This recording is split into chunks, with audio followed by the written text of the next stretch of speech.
The night was eerily quiet, but the calm was shattered when a loud crash came from the barn. John and Emma's hearts leapt into their throats as the sound of footsteps and voices echoed through the dark. Someone was on their property. John grabbed his walking stick, his knuckles white with fear. "Emma, stay back," he whispered urgently, moving toward the door. But Emma, equally frightened, was already by his side. They'd spent too many years building this life to let it be torn away in the dead of night. The barn doors creaked open, and shadowy figures moved inside. The strangers were already attempting to drag the animals out. A gurgled cry from one of the geese pierced the night, followed by the unsettling sound of clanking metal. Chapter 1: The Missing Goose. The morning sun gently rose over the quiet village, casting a warm golden light on the fields where John and Emma's farm lay nestled.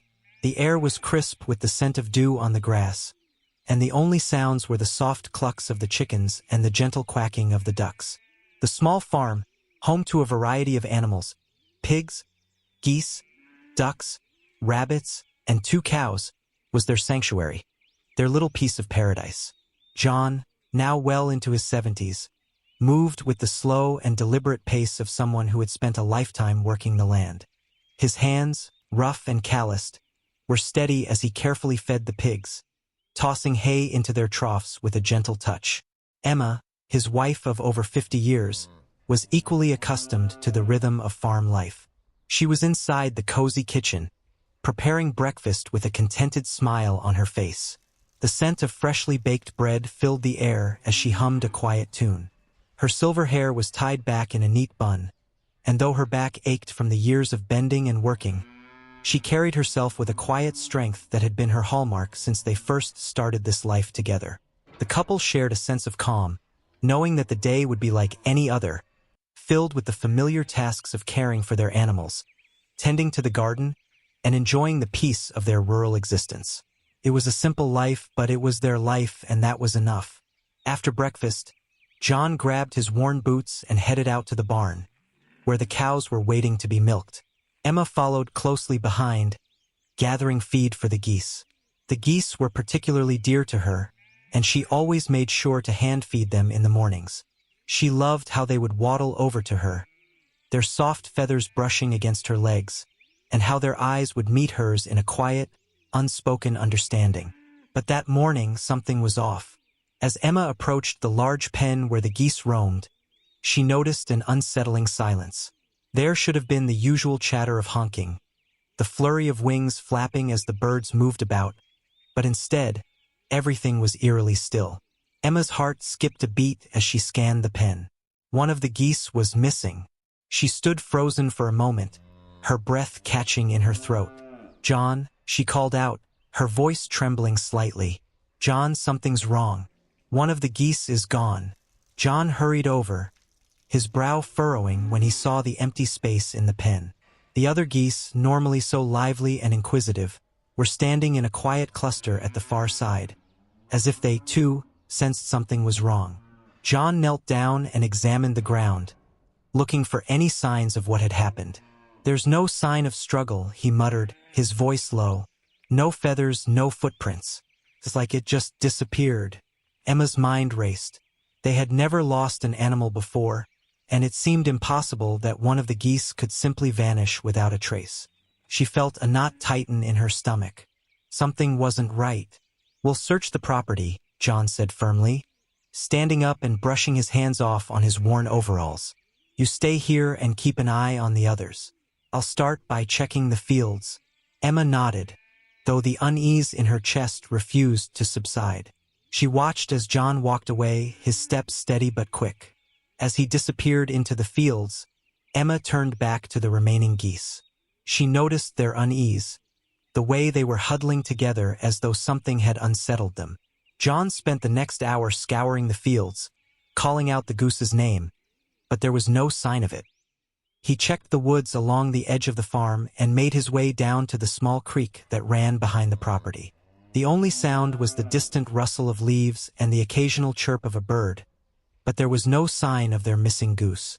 The sun was climbing higher in the sky, and the warmth of the day seemed to magnify the growing anxiety in John's chest.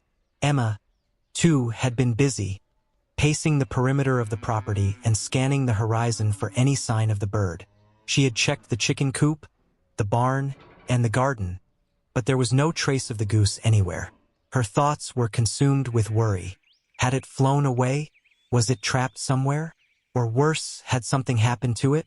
As the morning turned into early afternoon, they met back in the yard, both of them looking more troubled than before. They hadn't found anything. Not a clue, not a trace. "We'll have to ask the neighbors," John said finally. "Someone might have seen something." Emma nodded, though the idea of involving others made her uncomfortable. This was their farm, their responsibility. But she knew they had no choice. If the goose had wandered off, it was in danger, and if something else had happened, they needed to know. Their first stop was the farmhouse of old Mr. Patterson, a neighbor who lived just down the road. Mr. Patterson had been living in the area longer than anyone could remember, and he had an uncanny knowledge of the woods and fields surrounding the village. If anyone knew what had happened, it was him. Mr. Patterson greeted them at the door with a stern look, his bushy white eyebrows furrowing when he heard the news about the missing goose. "A goose gone missing, you say?" he asked, scratching his chin thoughtfully. "I haven't seen anything unusual, but there's been some strange talk going around. You didn't hear it from me, but folks have been saying they've seen shadows moving in the woods at night. Strange figures, folks that don't belong." Emma and John exchanged a concerned glance. The woods weren't exactly known for being a place of mystery, but something about Mr. Patterson's words unsettled them. "We've looked around, but we haven't found anything," John said, his voice tight. "We were hoping you might have seen something." Mr. Patterson shook his head. "Nope, but I'd keep an eye out if I were you. There's something strange happening around here lately. It's best to be cautious." As they left Mr. Patterson's farm, Emma couldn't shake the feeling that there was more to this than met the eye. There was a sense of unease in the air, something she couldn't quite explain. She couldn't help but wonder, was the goose's disappearance simply an accident, or was there something more sinister at play? The sun began to set as John and Emma made their way back to their own farm. The silence between them was heavy, both of them lost in their own thoughts. Just as they were nearing the edge of the woods, Emma noticed something odd: fresh footprints in the dirt, leading toward the farthest corner of the farm, near the old, abandoned cabin that stood on the outskirts of the property. "John," she whispered, her voice barely audible. "Look." John followed her gaze, and his face grew pale as he saw the footprints. They were unlike any they had seen before. Large, deep prints, as if something heavy had walked through the yard. The tracks led straight toward the cabin. The abandoned cabin had been a fixture on the farm for as long as they could remember, but they had always kept their distance. It had once belonged to a hermit who had disappeared years ago under mysterious circumstances. Since then, the cabin had remained empty, a silent witness to the passage of time. With a shared glance, they knew what they had to do. They had to investigate. The footprints led them to the door of the cabin, which creaked ominously as they pushed it open. Inside, the air was thick with dust, the sunlight filtering through cracks in the rotting wood. And there, in the corner of the room, Emma gasped. Their missing goose sat huddled in a corner, its feathers ruffled and its eyes wide with fear. And beside it lay another goose, its wing twisted at an unnatural angle. "Emma, look," John whispered, his voice a mix of awe and confusion. There, in the dim light, they realized that their missing goose had not disappeared by chance. Something had happened, something they had yet to understand. Chapter 2. A Conversation with the Neighbors. As John and Emma made their way back to the farmhouse, the cool evening air carried with it a sense of unease. Their missing goose was safe for now, nestled gently in Emma's arms, but something lingered in the back of her mind, a feeling that there was more to this than they had yet uncovered. The sun had already begun to dip below the horizon, casting long shadows across the fields as they walked side by side, the weight of the day pressing down on them. The calm they had known for so many years seemed a distant memory now, replaced by an unfamiliar tension. John, ever the pragmatist, tried to reassure Emma. "We got it back. That's what matters," he said, his voice steady. "We'll figure out what happened. Maybe it was just a fox or something, Emma wasn't so sure. She had grown up on farms, and she knew the signs when something didn't feel right. The missing goose wasn't just an accident. It was the beginning of something that she could not yet put her finger on. She watched the stars slowly emerge in the darkening sky, each one a tiny spark in a sea of unknowns. When they reached their front door, Emma set the goose down in its pen with the others, who greeted it with curious honks and gentle flaps of their wings. The bird seemed calmer now, but Emma couldn't shake the feeling that something was amiss. "We should talk to the neighbors," she said after a long pause, her voice low and thoughtful. "There's more going on here than we understand." John nodded slowly. "I was thinking the same thing. Let's see if anyone else has seen anything strange. Maybe they've heard something or noticed anything unusual." They grabbed their coats and headed out again, determined to find some answers. Their first stop was the small farm of the Thompsons, a young couple who lived a few miles down the road. Emma had always admired their vibrant garden and the way they cared for their chickens and goats. But today, the usual warmth of their home felt distant. When they knocked on the door, it was Mrs. Thompson who answered, her eyes immediately filling with concern when she saw the pair. "John, Emma, it's good to see you," she greeted, though her tone betrayed an undercurrent of worry. "What brings you by so late?" "It's about the geese," Emma began, her voice hesitant. "One of ours went missing this morning. We found it, thank goodness, but we're worried there might be something more going on." "Have you noticed anything strange lately? Anything at all?" Mrs. Thompson hesitated, her gaze flickering to the side. "Funny you should ask," she said quietly, lowering her voice. "You're not the first to have something go missing. A few weeks ago, we lost a few chickens, and not just one or two. There were 3. No feathers, no sign of struggle. It was like they just vanished." John and Emma exchanged glances. It was becoming clear that their farm wasn't the only one affected. "You think someone's stealing them?" John asked, his voice sharp. Mrs. Thompson shook her head, her brow furrowed. "I don't know, but it doesn't feel like that. You see, I've been hearing noises at night, strange sounds like something's out there in the woods. It's not like any animal I've ever heard before. At first, I thought it was just the wind, but then I started hearing it regularly. Late at night. It's unsettling." Emma's heart skipped a beat. Could it be? The feeling that had been gnawing at her all day, the strange sense of foreboding, now felt more real than ever. She had thought it was just her imagination, but now it seemed like something was out there, something they couldn't explain. John's face grew serious. "What kind of sounds?" Mrs. Thompson's voice dropped even lower, almost a whisper, like a low, eerie growl, almost like an animal, but not quite. "And then there are these other sounds like footsteps crunching through the underbrush. I've heard them a few times, but I never went out to see what it was. I don't want to know, really." A chill ran down Emma's spine as she processed this.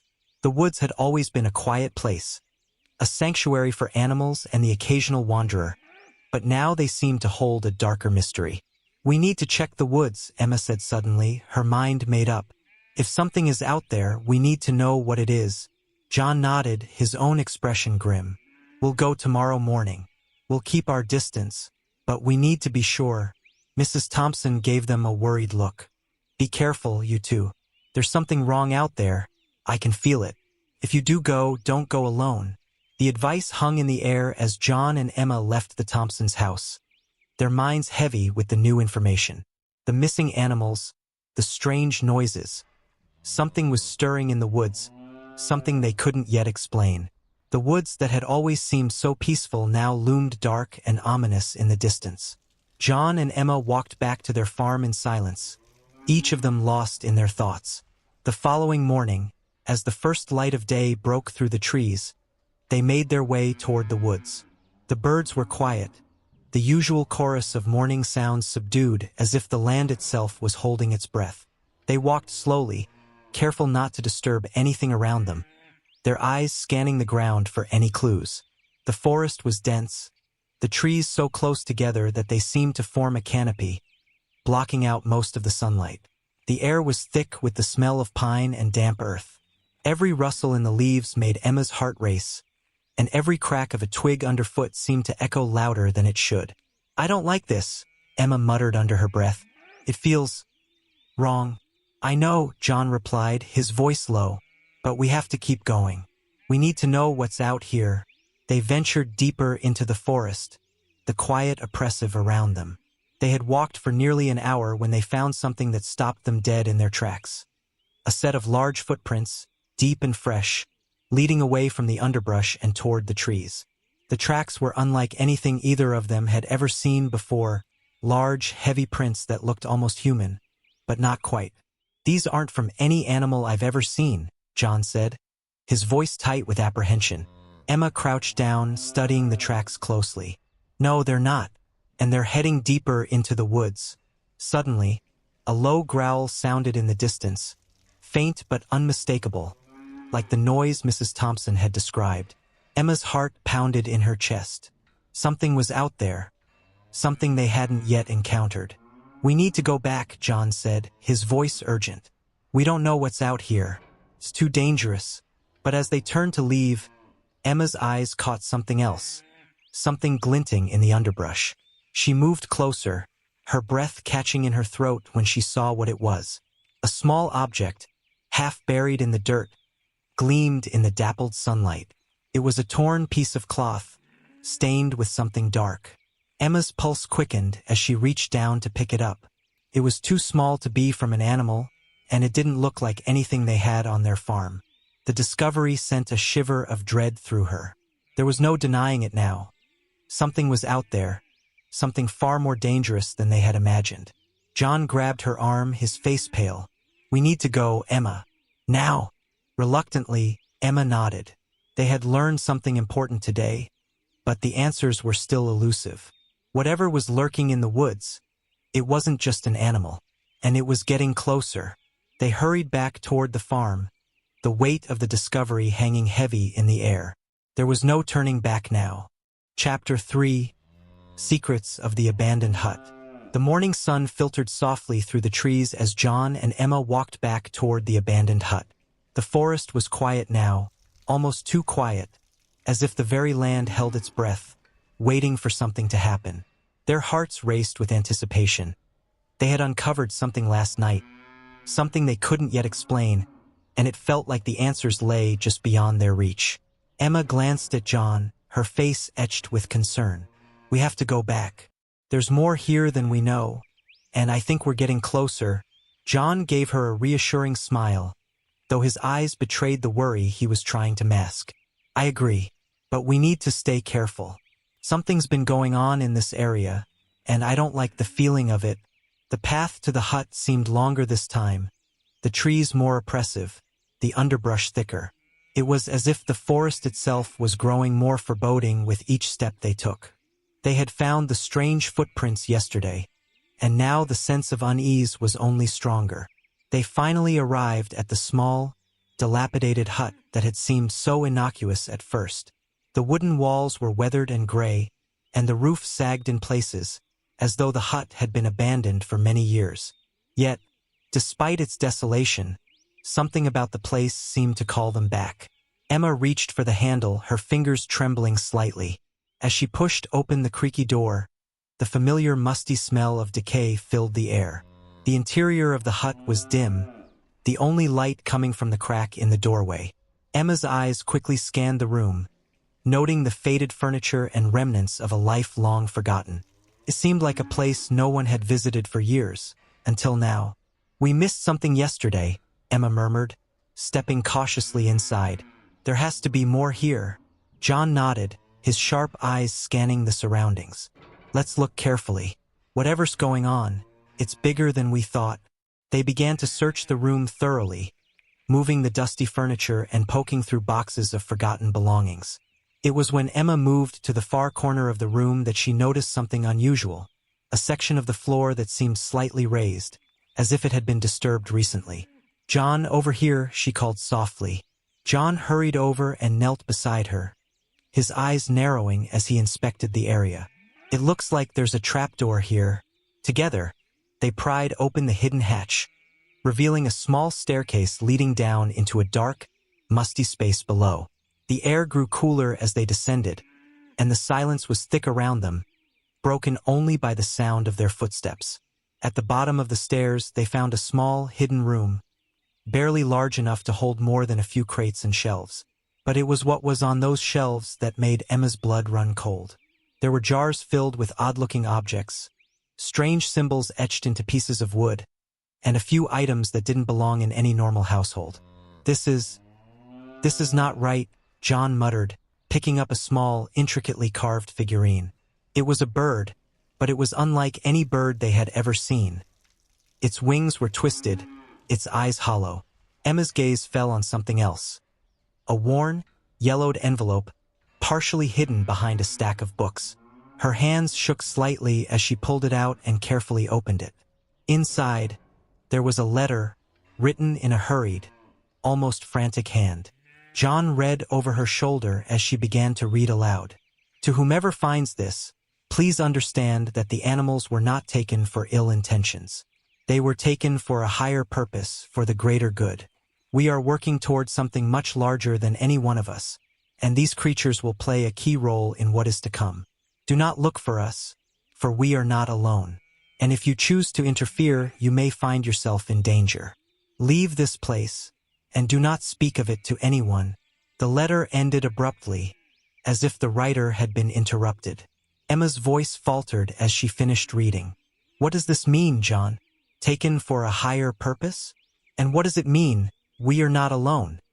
John was silent for a moment, his brow furrowed in thought. It's clear that whoever took the animals believes they're doing something important, something they think justifies stealing them. But for the greater good? What could that possibly mean? Before Emma could respond, there was a sharp noise from the doorway, footsteps crunching on the leaves outside. Both of them froze, their hearts pounding in their chests. Emma quickly stuffed the letter back into the envelope, her hands still trembling. A figure appeared in the doorway, silhouetted against the light of the afternoon sun. It was a man, tall and broad-shouldered, with a rough, weathered face. His clothes were simple but practical, worn from years of hard work. He had a kind of quiet authority about him, but there was something in his eyes that made Emma uneasy. "Who are you?" John asked, his voice low, almost threatening. The man held up his hands in a gesture of peace. "I didn't mean to startle you," he said, his voice calm but firm. "I saw you come in here, and I wanted to explain myself." John's grip on his walking stick tightened. "Explain yourself? Explain what, exactly?" The man's eyes flicked down to the hidden room and the strange items on the shelves. "I know what you're thinking, but I'm not here to cause trouble. I'm here to help." "Help?" Emma echoed, her voice tinged with skepticism. "Help with what?" The man stepped further into the room, his eyes never leaving the couple. "With the animals. You see, I've been trying to protect them. I've been gathering them, taking them to safety. There's something coming, something dangerous, and the creatures. They're part of it." John and Emma exchanged a confused glance. "What are you talking about?" John asked, his patience wearing thin. The man sighed and lowered his voice, as if speaking of something far too important to be overheard. "It's not just about the animals. It's about something much bigger. Something you can't possibly understand yet. But I'm hoping I can show you." Emma felt a chill crawl up her spine. The man's words, his manner, everything about him set her on edge. She had never been one to trust easily, and something told her that trusting this man could lead to consequences they weren't prepared for. John's face was unreadable, but his voice was steady when he spoke. "What are you asking us to do?" The man took a deep breath, his eyes serious. "I'm asking you to help me, to join me in this cause. But I understand if you're not ready. If you want to walk away, I won't stop you. But you need to know, there's a lot more at stake here than you realize." Emma's heart raced. The decision they faced now wasn't just about the missing animals. It was about something far more complicated, something they hadn't even begun to understand. "Let's talk," John said, stepping forward. "We'll hear you out." But even as he spoke, Emma couldn't shake the feeling that by agreeing to this conversation, they were already stepping into something they might never be able to escape. The man nodded, a faint smile playing at the edges of his lips. "You've made the right choice." But Emma couldn't help but wonder, Had they? Chapter 4. In Search of the Truth. The old couple sat in stunned silence, trying to absorb the words the man had spoken. After everything they had learned about the missing animals, the strange occurrences, and the hidden motives behind them, the truth seemed even more elusive. Emma clutched the letter she had hidden in her pocket, the words still ringing in her mind. For a higher purpose, and we are not alone. It felt like a riddle, one that was slowly unfurling its meaning before their eyes. But the deeper they dug, the more tangled things became. As the man, whose name turned out to be Samuel, spoke, he explained that he was part of a secretive group, an underground organization of sorts that dedicated itself to rescuing animals. But their methods were far from conventional. They were vigilant, yes, and they had saved countless animals from cruel owners and dangerous circumstances, but not all of their tactics were humane. Emma's heart sank as she listened. "We don't always follow the rules," Samuel confessed. "Sometimes we have to take drastic measures to save them. We can't let these animals suffer any longer. Some people, they don't care for them the way they should." John and Emma exchanged a look. They had always believed that animals deserved to be treated with kindness and respect. But the more they heard about Samuel's group, the more they realized they didn't know what to believe. "Are you telling us," John asked, his voice sharp with doubt, "that you're willing to take animals by force if it means saving them?" Samuel's expression darkened. "Yes, we do what needs to be done. We don't have the luxury of time, and sometimes the owners won't cooperate. We can't sit by while these creatures suffer." Emma felt her chest tighten. Her instincts told her that something was off about this whole situation, but she wasn't sure what it was. Was Samuel really the protector he claimed to be, or was he just justifying cruelty in the name of a higher cause? As the conversation went on, it became clear that Samuel and his group had been operating in secrecy for years.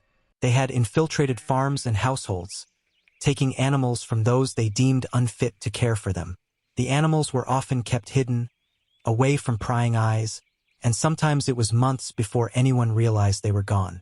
But something didn't sit right with Emma.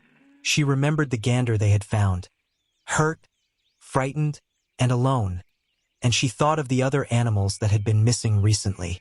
Had they been taken for the right reasons, or had they been swept away in a crusade they didn't fully understand? "We can't be part of this," Emma finally said, her voice steady but filled with resolve. "We've spent our whole lives taking care of animals. What you're doing, it doesn't feel right." Samuel's face hardened. "You don't understand. You're too small-minded. This is bigger than you think. The animals need us more than they need you." John stood, his jaw clenched.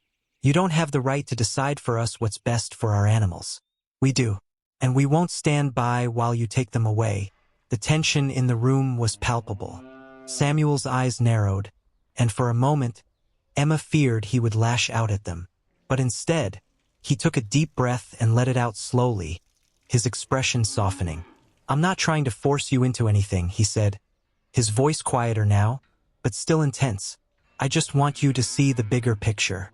The world is changing. People are getting worse, and the animals, they need a chance. I don't expect you to understand, but you'll see in time." Before either of them could respond, a voice rang out from behind them. It was another man, one who had been lurking in the shadows just outside the hut. "Samuel," the man called, his tone sharp and threatening. "We have a problem." Samuel turned to face him, his expression instantly hardening. "What is it, Daniel?" Daniel stepped forward, his eyes scanning John and Emma with an unmistakable hostility. "The neighbors have started asking questions. People are getting suspicious.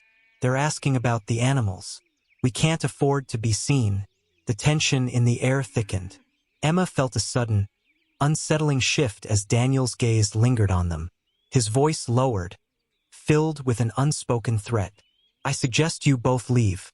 Now, you don't want to get caught up in this. These are dangerous people, and we can't have you getting in our way." John's hand tightened on his walking stick, his posture brimming with defiance.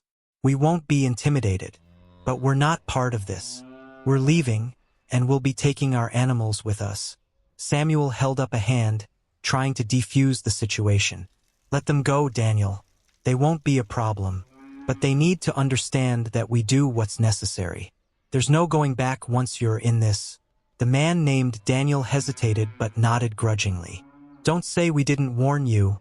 Without another word, John and Emma turned and walked toward the door. Their heads were spinning, their minds filled with the questions they hadn't yet answered. What had they just walked into? Who were these people really, and what were their true intentions? As they made their way back through the forest, the shadows grew longer, and a deep sense of uncertainty settled over them.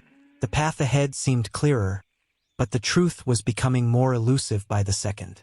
When they finally reached the safety of their farm, Emma felt the weight of the decision that lay before them. The animals, what had happened to the other missing creatures? Could they truly trust Samuel and his group? Or had they made a grave mistake by even entertaining the idea of helping them? John, Emma whispered as they stood in the doorway of their home, I don't know what to think anymore.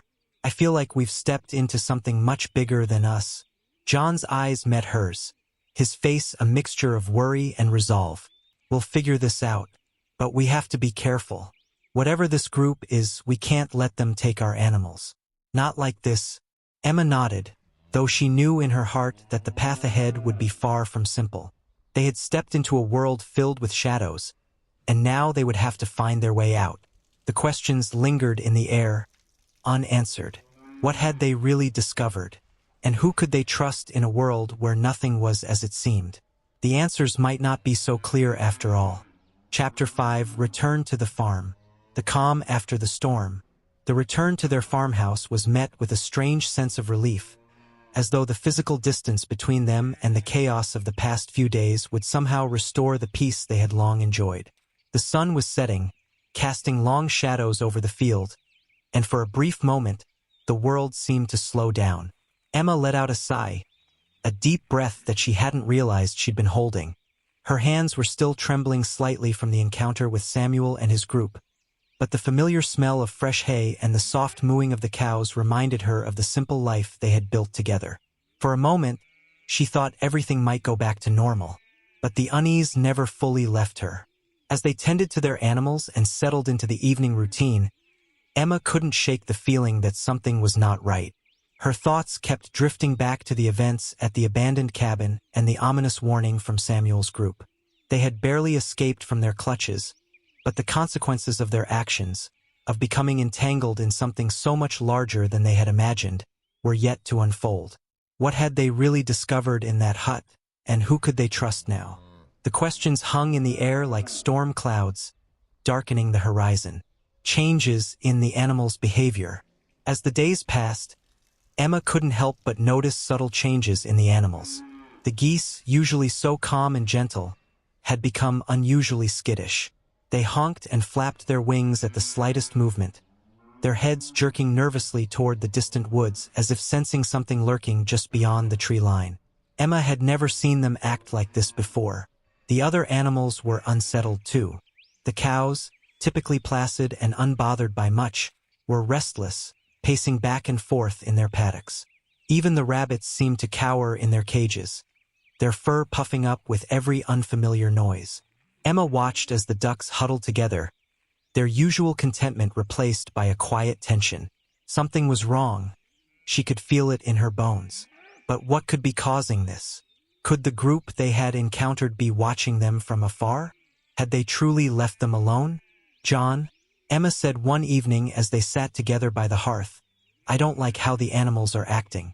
It's like they're sensing something we can't see. John furrowed his brow, his face tight with concern. I've been noticing it too. I'll keep an eye on things tomorrow. Maybe we'll figure out what's going on. But deep down, they both knew they were only skimming the surface. The sense of foreboding had settled firmly over their little farm, and there was no escaping it. New threats. Over the next few days, strange figures began appearing at the edge of their property. It started slowly, with one or two unfamiliar people passing by the fence, their eyes darting nervously as though they were watching the farm. At first, Emma thought nothing of it. Perhaps they were just travelers or curious strangers, but soon it became clear that these people were more than they seemed. They didn't just pass by. They lingered. They looked over the fence, peered through the gaps in the trees, and occasionally glanced over their shoulders as though they were expecting someone or something else. John became more vigilant, standing outside in the early mornings and evenings, watching the strange visitors with a growing sense of unease. These people were too close, too interested in their land. It felt as if someone was trying to stake a claim on something that wasn't theirs to take. Emma began to worry. What if Samuel and his group hadn't given up on them after all? What if they had sent these individuals to intimidate them into leaving? The thought of it made her blood run cold, but she couldn't deny the nagging suspicion that they weren't simply visitors. They were part of something much darker. Nighttime surveillance. After a few nights of increasingly suspicious activity, John and Emma made a decision. They would not sit idly by. They would take matters into their own hands. They had the means to protect themselves. Security cameras they had installed around the perimeter of the farm when they first moved in, but had never needed to use them before. Now, as the tension mounted, they realized that they could no longer ignore the threat that was closing in on them. That night, after dinner, they spent hours setting up the cameras, positioning them at key spots around the farm. Near the barn, by the animals' enclosures, and along the paths leading through the woods. It was exhausting work, but neither of them spoke much. They were both lost in their own thoughts, consumed by the same worry that had been eating away at them for days. By the time the cameras were all set, the sun had dipped below the horizon, leaving the farm in an eerie darkness. Emma couldn't shake the feeling that they were being watched, even as she stood in the safety of their home. Every rustling leaf, every snap of a twig outside made her jump. She had the sense that someone was out there waiting, a shocking discovery. It wasn't until the middle of the night that the cameras captured something. A small, grainy image at first. A figure darting through the woods, too fast to be identified. But then, as the footage progressed, it became clearer. There, creeping slowly toward the farm's fence, was a group of people, their faces masked and their movements deliberate. They moved like shadows, slipping through the trees with a practiced ease. John's heart pounded as he watched the footage on the monitor. "There's more of them," he muttered. "They're not just passing through. They're trying to get in." The realization hit them both like a jolt of electricity. The animals' strange behavior, the unfamiliar people appearing at the edges of their land. It was all connected. And now, these figures were trying to break onto their property. They weren't just curious. They were here for something. But what? Emma's breath caught in her throat as she watched the group stop just short of the fence. One of them crouched down, fiddling with something, a tool of some kind, before signaling to the others to move forward. "They're trying to break in," Emma whispered, her voice shaking. John didn't hesitate. "We need to get out there now. We can't wait." But as they grabbed their jackets and rushed toward the door, Emma had a sinking feeling in her gut. This wasn't just a group of trespassers. This was something much more dangerous. And they were about to find out exactly who these people were and what they wanted. Chapter 6. Confrontation with Strangers. The attack on the farm. That night, the wind howled through the trees, carrying with it a sense of impending doom. The night was darker than usual, as if nature itself was holding its breath. Emma and John, having barely closed their eyes, were jolted awake by the unmistakable sound of movement outside, the crunch of footsteps on the frost-covered ground. Their hearts pounded in their chests, and they exchanged a tense glance, knowing immediately that something was wrong. The security cameras had shown the figures moving towards the fence, but now it was happening in real time. Emma rushed to the window, her heart racing, and saw the dark silhouettes of people creeping along the edge of the farm. Without hesitation, she grabbed her coat and ran to wake John. "They're here," she whispered urgently, her voice tight with fear. "They're trying to take our animals." John didn't waste a second. He grabbed his rifle from the wall, his hands steady despite the adrenaline coursing through him. He and Emma had faced hardships before, but this felt different. This wasn't just a threat to their livelihood. It was an attack on everything they held dear. Their animals weren't just creatures to care for. They were family. The sound of the gate creaking open reached their ears, and Emma's heart dropped. The strangers were here. The battle for the animals. Racing out the door, Emma and John spotted the intruders near the barn, huddling around the geese pens. Their movements were swift but uncoordinated, as if they were desperate to get in and out without being noticed. One of them had a net, another was tying something to the fence. There was no mistaking it. They were trying to capture the animals. John didn't think twice. With a shout, he charged toward the barn, rifle raised. "Get away from my geese," he yelled, his voice cutting through the night like a blade. Emma followed close behind, her breath shallow in the cold air. She grabbed a shovel from the side of the barn, ready to defend the animals with whatever she could.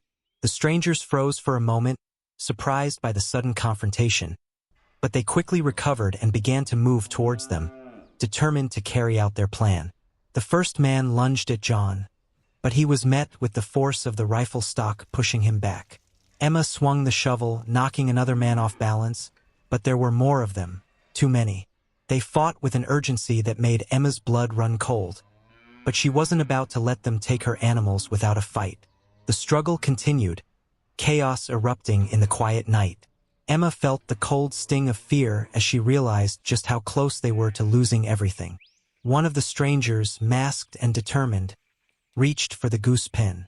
She could see the familiar face of one of their beloved geese, her feathers ruffled and eyes wide in terror. "No!" Emma shouted, charging forward. But before she could reach them, a loud crash echoed in the distance. Something had broken in the barn. The intervention of neighbors. The battle was escalating, and it seemed that no matter how hard they fought, the strangers were gaining ground. Emma's arms ached, and she was barely holding on to the shovel when she heard it, voices, shouting, more footsteps approaching. "John! Emma!" It was their neighbor, Tom. He had heard the commotion and come to help. Behind him, his sons and other neighbors from the nearby farms appeared, armed with pitchforks and torches, their faces grim with determination. "Stay back, you cowards!" Tom shouted at the intruders, his voice booming. The strangers hesitated, looking at one another, clearly unsure of what to do. They had expected to take the animals without a fight, but the tables were now turned. John and Emma, exhausted but resolute, stood side by side with their neighbors. Together, they managed to push the attackers back, each of them working in perfect unison to protect the farm and its animals. The strangers seemed to realize that they were outnumbered and outmatched, and one by one, they retreated, disappearing into the dark woods. Emma, breathless and shaking, looked around at the scene. Some of the animals had been freed from their would-be captors, but not all of them. The geese, some of the rabbits, and one of the cows were still unaccounted for. "Is it over?" she asked, her voice faint. Tom nodded. "For now, but we'll need to stay vigilant. These people won't stop easily." Difficult decisions. The hours after the attack were filled with a heavy silence. They secured the animals in their pens and checked every corner of the farm, making sure nothing else had been tampered with. But as Emma and John sat down to catch their breath, their minds were consumed with thoughts of what had just happened. "What now?" John asked, his voice full of concern. "They're not just going to give up. We need to be ready." Emma nodded, her gaze distant. "We can't keep doing this alone. We need help. We need to stick together with our neighbors. We can't let them take any more of our animals." The thought of joining forces with their neighbors was comforting, but it also came with its own set of challenges. They weren't farmers like John and Emma. Most of them didn't have the same deep connection with animals. Would they truly fight for them? Or were they just protecting their own property? But there was no time to waste. The danger was still out there, and they had to act quickly to ensure the safety of everyone's animals. "We'll talk to them tomorrow," Emma said, determination hardening her voice. "We need to make sure we're all on the same page. This is about more than just our farm. It's about protecting what we've all worked for. Victory, but with losses." By morning, the tension was still palpable. The sun rose over the farm, casting long shadows as the animals settled back into their routines. But there was a heaviness in the air, a sense of loss that couldn't be shaken. John and Emma had saved most of their animals, but not all. The geese, those that had been closest to the pen, had been spared. However, one of the cows was missing, and Emma's heart sank when she found a few of the rabbits had been stolen. It was a loss that cut deep, as if part of their family had been taken without warning. As they walked through the farm, checking on everything, Emma reached out and squeezed John's hand. "We'll rebuild," she said, her voice thick with emotion. "We'll get through this. Together." John nodded, his face set with resolve. "This isn't over, but we'll fight for what's ours. We've always fought, and we'll keep fighting." And so, despite the losses, they stood together, stronger than ever, prepared for whatever came next. The battle was far from won, but they knew one thing for certain. They wouldn't back down. Not now. Not ever. Chapter 7: New Allies. Help from the town. After the terrifying attack on their farm, John and Emma knew they couldn't face this threat alone any longer. The losses they had sustained were heavy, and the sense of danger lingered in the air, even as the sun rose over the fields. It was time to bring in reinforcements. John made the decision to go into town the next day and speak with the local authorities. Emma was hesitant at first. She wasn't sure if the law could offer any real protection against the strangers lurking in the shadows. But John's resolve was unshakable. They had tried to handle this themselves, but the stakes were too high now. As John made his way to the small town's sheriff's office, Emma stayed behind, watching the farm with a wary eye. Her thoughts were a swirl of anxiety and hope. Could the authorities really help? Could they make any difference in a world where people seemed willing to do anything for a profit, even if it meant stealing from their neighbors? John returned with good news. The sheriff had listened attentively and promised to look into the matter. He was familiar with the area's growing issues with illegal trade in animals, something John and Emma hadn't even considered. It seemed their troubles were connected to something much bigger than they'd realized. "Now we have a chance," John said, a sense of relief in his voice. "We're not in this alone anymore." An unexpected discovery. The sheriff had been more helpful than John had anticipated. While they discussed the attack, one of the officers, a young man named Lucas, mentioned something that caught John's attention. "There's been a rise in illegal animal trade in these parts," Lucas explained. "Small-time poachers, but also people involved in larger networks. It's not just your farm, Mr. and Mrs. Hensley. They've been targeting a lot of properties out here." John's heart sank. He had suspected that their attackers weren't acting alone, but hearing it confirmed was another matter entirely. Lucas went on to explain that these secretive groups operated under the radar, using remote areas like the forests and abandoned buildings to carry out their dealings. He believed the culprits behind the farm attacks were tied to such groups, possibly even trafficking animals to sell to unscrupulous buyers. "We'll catch them," Lucas promised, his eyes narrowing. "The investigation is already underway. Just give us a little time, and we'll put an end to it." Emma felt a small sense of hope flicker in her chest. Perhaps, with the sheriff's office involved, they could bring the criminals to justice and put an end to the chaos. But she knew that even with the law on their side, the road ahead would still be fraught with challenges. Restoring order. As the authorities began their investigation, John and Emma focused on returning to normal life. The constant worry that had gnawed at them for weeks slowly began to ease as they saw signs of justice taking shape. The sheriff's office had increased patrols in the area, and a few days later, they caught wind of a significant lead on a suspect involved in the recent spate of thefts. But even as the investigation progressed, John and Emma knew their animals needed care, and their farm needed to function again. They couldn't let fear continue to rule their lives. Together, they resumed their daily routines, tending to the animals with the same dedication as always, ensuring that everyone was well-fed, healthy, and safe. The geese, still skittish from the recent attacks, had begun to settle again, and the cows grazed lazily in the fields. The rabbits, who had been stolen and returned, were now content in their little pens, and the pigs, well, they were always content, whether it was from their playful antics or the promise of a good meal. While the memories of the recent struggle were still fresh, life on the farm slowly began to return to a familiar rhythm. It wasn't perfect, but it was enough. The quiet beauty of the farm, the hum of everyday chores, was beginning to heal the wounds left by the intrusion. A new beginning for the farm. Just as things were starting to feel normal again, something unexpected happened. New animals arrived on the farm. One of their neighbors, feeling grateful for the protection they had received, offered to give them a few more animals to help replenish their stock. They were small, 2 new goats, a pair of ducks, and a few chickens, but they were a welcome addition. The fresh energy they brought to the farm was just what John and Emma needed. The goats were mischievous, always finding new ways to get into trouble, while the ducks waddled around, clucking happily as they settled into their new home. The chickens added their soft clucks to the soundtrack of farm life, making everything feel just a little bit more complete. For John and Emma, the arrival of these new animals was more than just a practical gesture. It was a sign of resilience, of rebuilding. It was a fresh start, a reminder that no matter how hard things got, life had a way of moving forward. And as they stood in the yard, watching the new animals get acquainted with the old, they knew that their farm was more than just a place. It was a symbol of survival, of community, and of hope, a celebration of life. In the days that followed, John and Emma felt a sense of gratitude and peace they hadn't felt in a long time.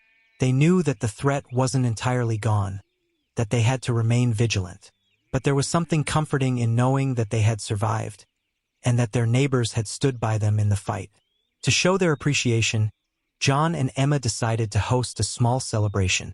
They invited the neighbors who had helped, as well as a few close friends from the community, for an evening of food, music, and laughter. It was a simple affair, but for everyone involved, it felt like a triumph. The farm, once again, was alive with energy. The animals were safe, the community was stronger, and the quiet peace of the countryside had returned. And as John and Emma stood together, watching the sunset over the fields, they felt a deep sense of contentment. In the face of adversity, they had found something even more valuable. They had found their strength, their unity, and the unshakable bond between themselves, their animals, and the people who had come to their aid. "It's been a long road," Emma said softly, her hand resting on John's shoulder. "But we're here," John replied, his voice filled with quiet pride. And together, they watched as the last light of day faded over their farm, knowing that whatever the future held, they were ready to face it, together.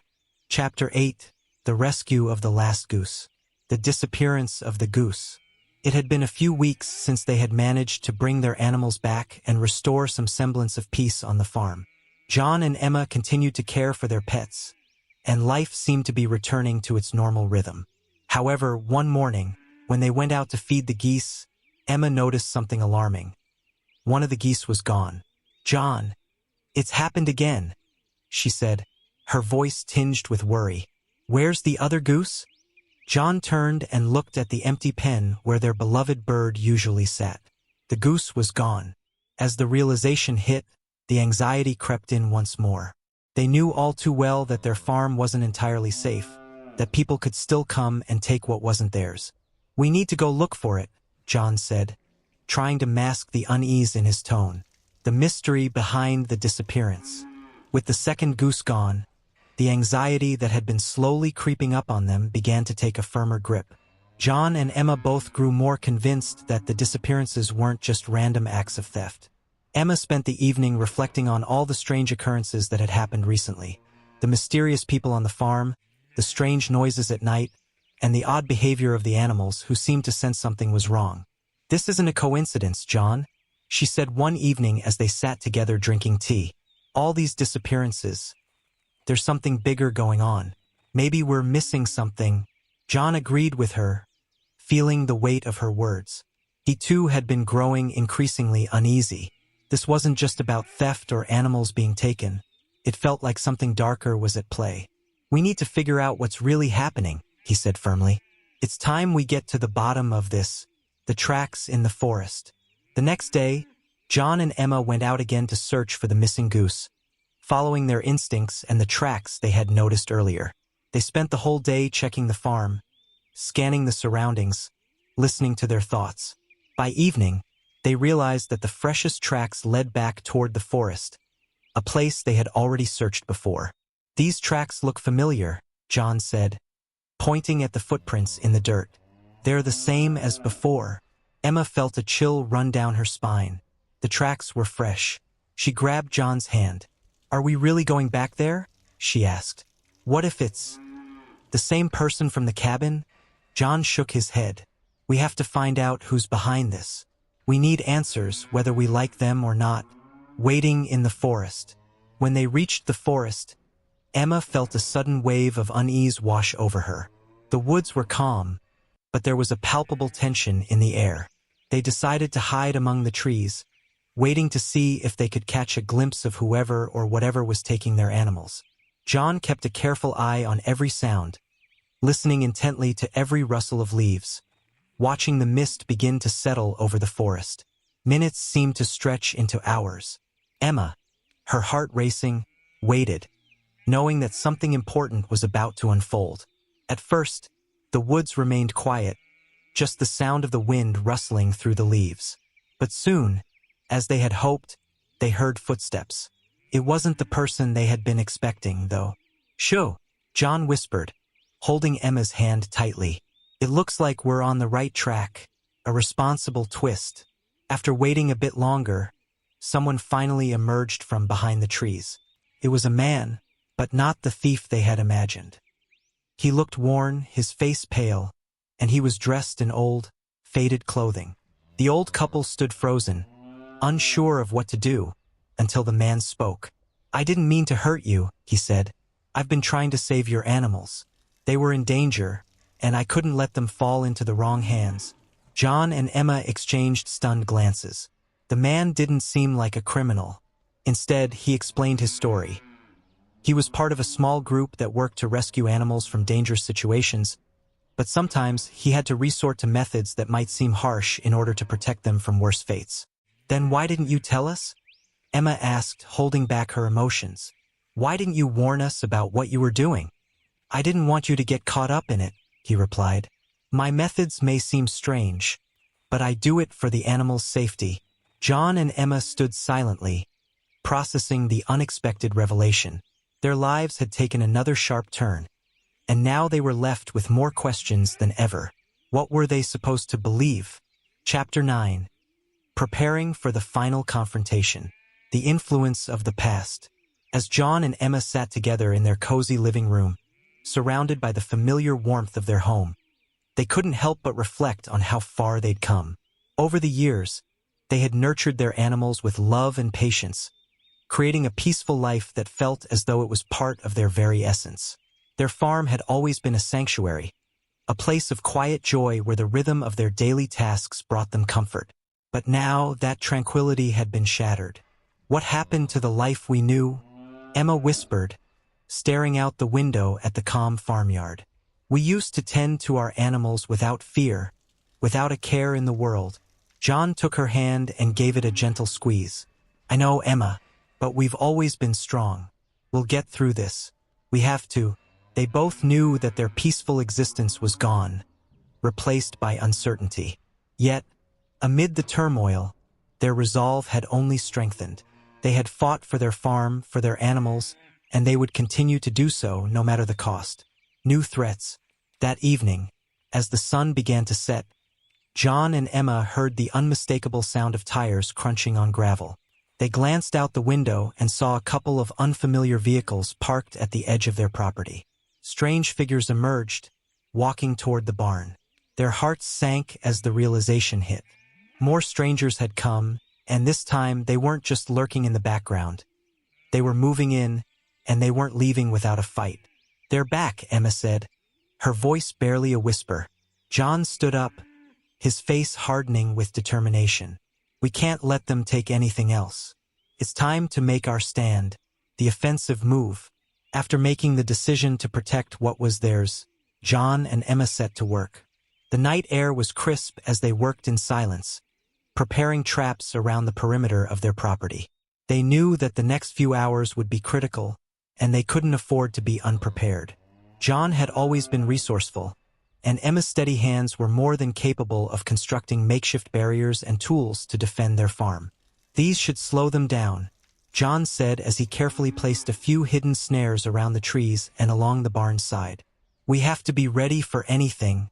They continued working, each lost in their thoughts, as they heard the rustling sounds of distant voices. Emma felt a knot form in her stomach. It was a quiet, tense kind of fear, the kind that made you question every noise in the dark. But there was no turning back now. The elder guardians. As the night wore on, the old couple decided to reach out to their neighbors for help. Though they had never imagined they would be fighting such a battle, the thought of facing the unknown without support was too much. They needed allies. Within hours, their trusted neighbors, Henry and Sarah, arrived, ready to lend a hand.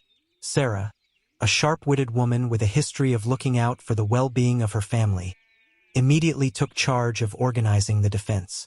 Henry, a former military man, quickly began to assess the situation and suggest strategies. The group worked together with a sense of urgency, setting up watchpoints and distributing tasks. "We've fought for our farms our whole lives," Henry said, a fire in his eyes. "We won't let anyone take what's ours." Emma felt a small sense of relief knowing that their farm was now surrounded by a united front. It had been a long time since they had experienced this kind of camaraderie, and she realized just how important these bonds were. They weren't alone. The moment of decision. As midnight approached, the farm grew eerily quiet.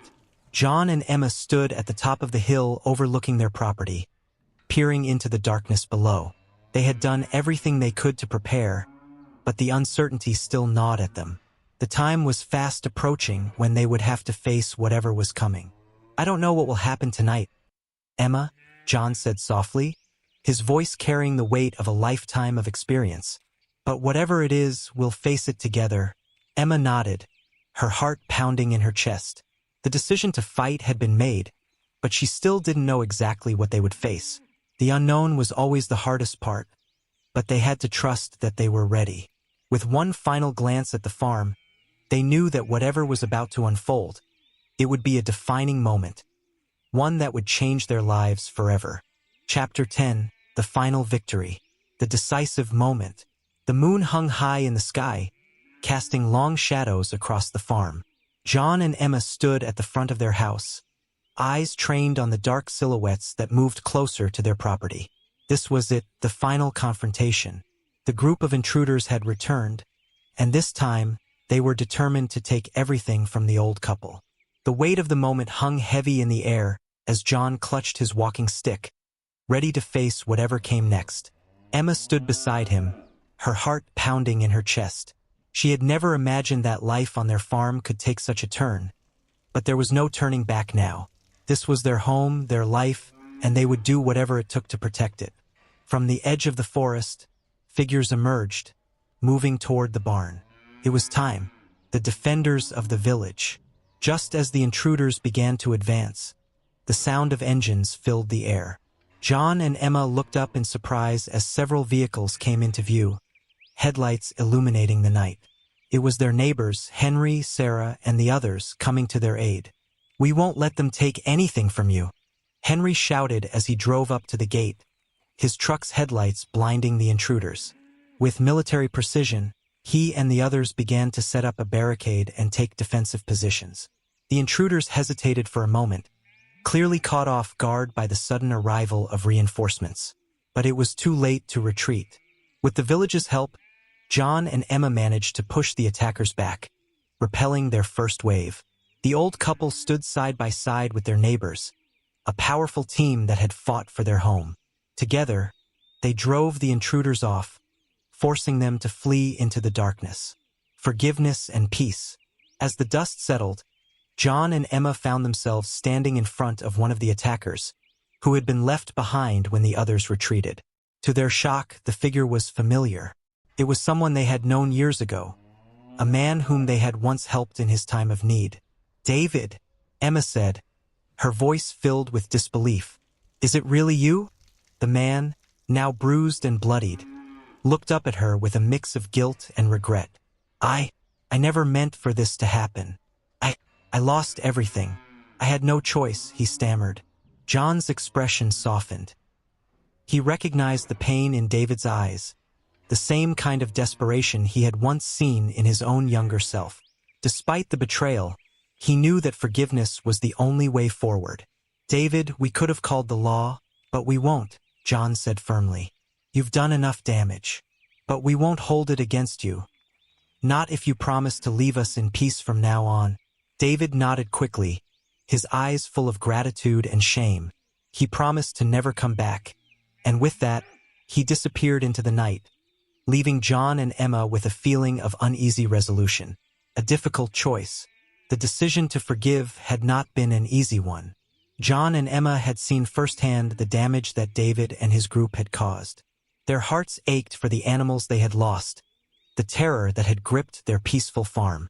But deep down, they knew that holding on to anger would only bring more pain. Sometimes, the hardest thing is letting go of the past, Emma said softly as she stood beside John, watching the last of the intruders leave. John nodded in agreement, his grip on his walking stick tightening. We've always believed in doing the right thing. And tonight, that was it. We gave him a chance to change. It was a difficult choice, but it was one they had to make. They had to believe in redemption, even if it meant leaving behind a part of themselves that had been hurt. Returning home. As the night faded into the early hours of the morning, John and Emma returned to their farmhouse, weary but victorious.